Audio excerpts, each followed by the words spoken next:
So here's something that I think is kind of overlooked in chapter 1047, and I'm not sure if it's something worth taking a deeper look into or possibly tying into a bigger theory, but I wanted to share it nonetheless because it did pique my interest when I originally noticed it in this chapter. That being said, this video will contain some information from 1047, so if you're not caught up, get caught up. And if you're new to my channel, the way I view the world is by making connections. So let me connect you to my vision, the ParVision. Okay, so I want to talk about these panels from 1047. Luffy gets Destroyer of Death Thunder Bagwad, which is probably the strongest move Kaido has shown so far. The result of this attack on Luffy is that he gets a welt on his head, the birds are circling around and chirping, but also he loses teeth. That's significant to me because Oda actually made somewhat of a plot point emphasis of teeth and bones in Thriller Bark and Whole Cake Island. But before I go back to those points, I just want to emphasize, Luffy has now fought and lost to Kaido several times on Onigashima, and not a single one of those times did Luffy lose his teeth. Even when Kaido landed the killing blow on Luffy in chapter 1043, Luffy's teeth remain intact. Now it's interesting though, because the first time Luffy got Thunder Bagwad in chapter 923, it was shown that Luffy lost the same tooth he lost in Whole Cake Island, and he was sent to Udon, where Kid was also missing teeth, and apparently after eating and sleeping some, their teeth are back to normal.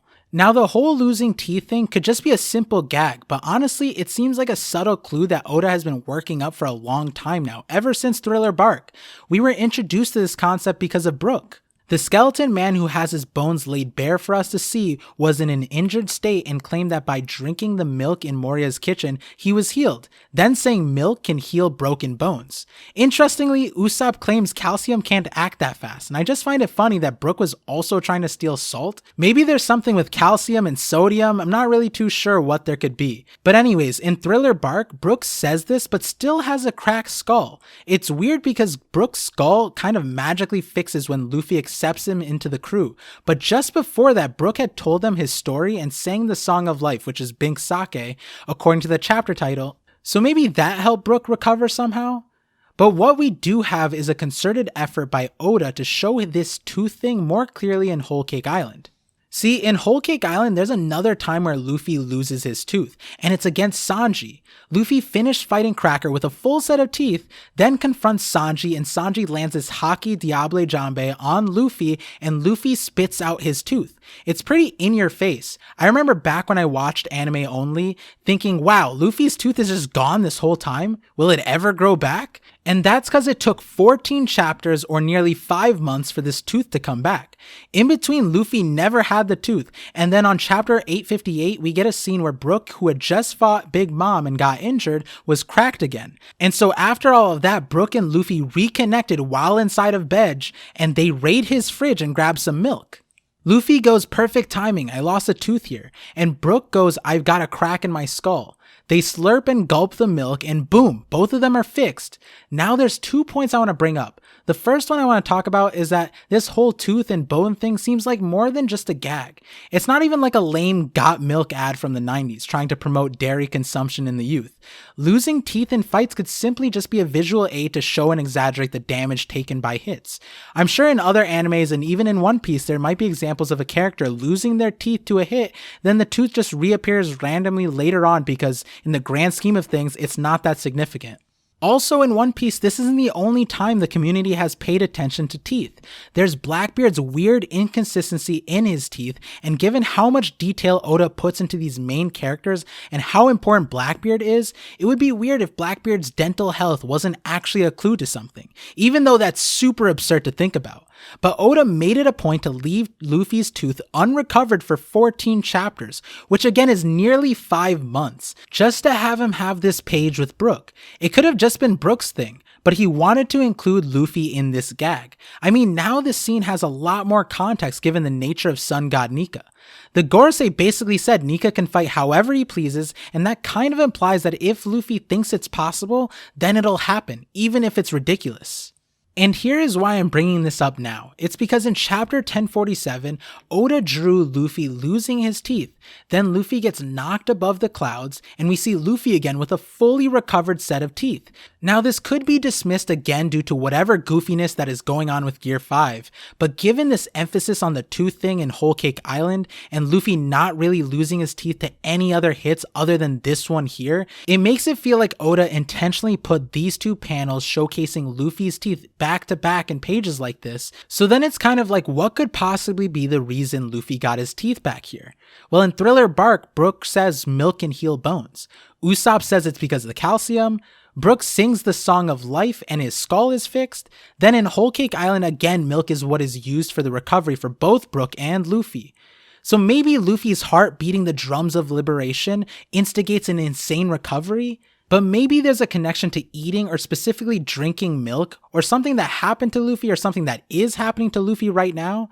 Maybe this just demonstrates the insane recovery Luffy has during Gear 5. But here's a light thought that I'll throw out before I get to the other thing that I wanted to point out.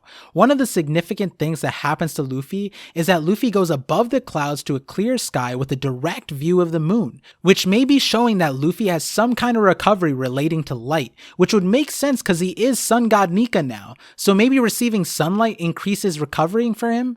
But here's the thing that I wanted to return to. It's this line, or more accurately, these lines. Whenever Luffy does something wild and weird in terms of recovery, we see something comparable to how the heck do your bodies work? This time it was Bedge's henchman that saw Brook and Luffy recover from milk and was just so confused. Then we see another example where Luffy fights Cracker, and after eating all the crackers, he is round and filled up, and as he makes his way to Sanji with Nami, Nami watches Luffy return to his normal state within moments, and asks, is that really how the human body works? Then we see this again in Udon, where Kid and Luffy are imprisoned, both of them beat down by Kaido and injured. But after a few days of working, eating, and sleeping, they are back to complete normal, and the guard asks, how do their bodies even work? So I'm sure if someone were to go through and compile all the examples where someone has said this in response to Luffy, I might be able to piece together some kind of conclusion. But these three examples already kind of just are interesting strings of scenarios. So given that we now know that Luffy is a mythical Zoan and always has been, what we do know of mythical Zoans is that they have increased physical abilities that exceed that of a regular Zoan and even ancient Zoans. But also mythical Zoans have been shown to display an extra power, typically a Paramecia-esque power, like Yamato's ice ability to Kaido's flame clouds, and we're still kind of unsure of the exact situation regarding Luffy's power, but it seems to be that he gives other things rubber properties, so that's interesting. But with this line, how the heck does your body even work? Maybe all of these scenes where this line was said were indicators of Luffy being a Zoan. Cause yeah, all of the scenes given Luffy just being rubber kind of felt like a gag on Luffy's vitality and randomness. But now that we know Luffy is a Zoan and a mythical Zoan at that, in hindsight it's like, oh wait, no, these weren't gags. These might have just been indicators that Luffy was a Zoan this whole time given his insane recovery and life force. Which now is even crazier if you consider what that means. If this is the correct logic, and again, if someone were to do me the favor and go through the series and find as many of these how does your body work scenes and put them in the Discord, that would be great. But if this were the correct logic, then wouldn't that mean Oda is trying to show us something in the characters associated with Luffy too? Is it normal for Brook to also recover the same way as Luffy? I mean, there's so many question marks when it comes to how Brook functions and what the true nature of his power actually is. And I know guys, the Brook video is on its way, but it's kind of interesting because Usopp pointed out that milk shouldn't work like that. And truthfully, yeah, it really shouldn't, but it does. And someone actually asked in the SBS about this scene, and Oda had a fun answer. The SBS question was asking about the chapter 858 scene where Luffy and Brook restore their bones, and the person asks, do all the Straw Hats repair their teeth with milk? And Oda responded with, they sure do. Please visit the dentist, boys and girls. Luffy and his friends are weird. Honestly, that answer did not help me steer away from the thought that all the Straw Hats have some weird superpower, but Oda is always putting clues in random places, so who knows what this means. And just to tie off the other scene, I talked about it before, but in the Udon scene where Luffy's body was questioned and asked how it worked, Kid was talked about in the same light, and interestingly, Kid had also lost a tooth and then recovered. We could say Luffy recovered due to Nika powers, but what about these other characters that are intentionally being connected to Luffy in various ways? We know Nika influences everyone to smile, but is there a connection here with food, energy, possibly light? and Zoan or Devil Fruit vitality? Is this an example showing that Brook and Kid are actually Zoans? Imagine if Kid were just a mythical Zoan with magnetic paramecia powers like Yamato has ice powers as a wolf. That would be so interesting and honestly would explain a lot of the downplay on Kid's powers in the first place. And honestly, who knows about Brook? Maybe his Hitodama form is his transformation? Not really sure, to be honest. There's a few ideas floating around that could make Brook's power tied to the underworld in the sense that he's like a mythical Zoan, but I'll discuss that in a future video. But what I am sure about is that I am grateful for you guys tuning into another one of my videos. Thank you for all of the support and the new Patreons. Please remember to like, share, and subscribe and spread the vision and share with all your friends. I think this one is a fun one. Also check out my referral links in the description box and also my linked videos. And so like always, thank you for connecting with me and I'm looking forward to connecting with you all on the next ParVision.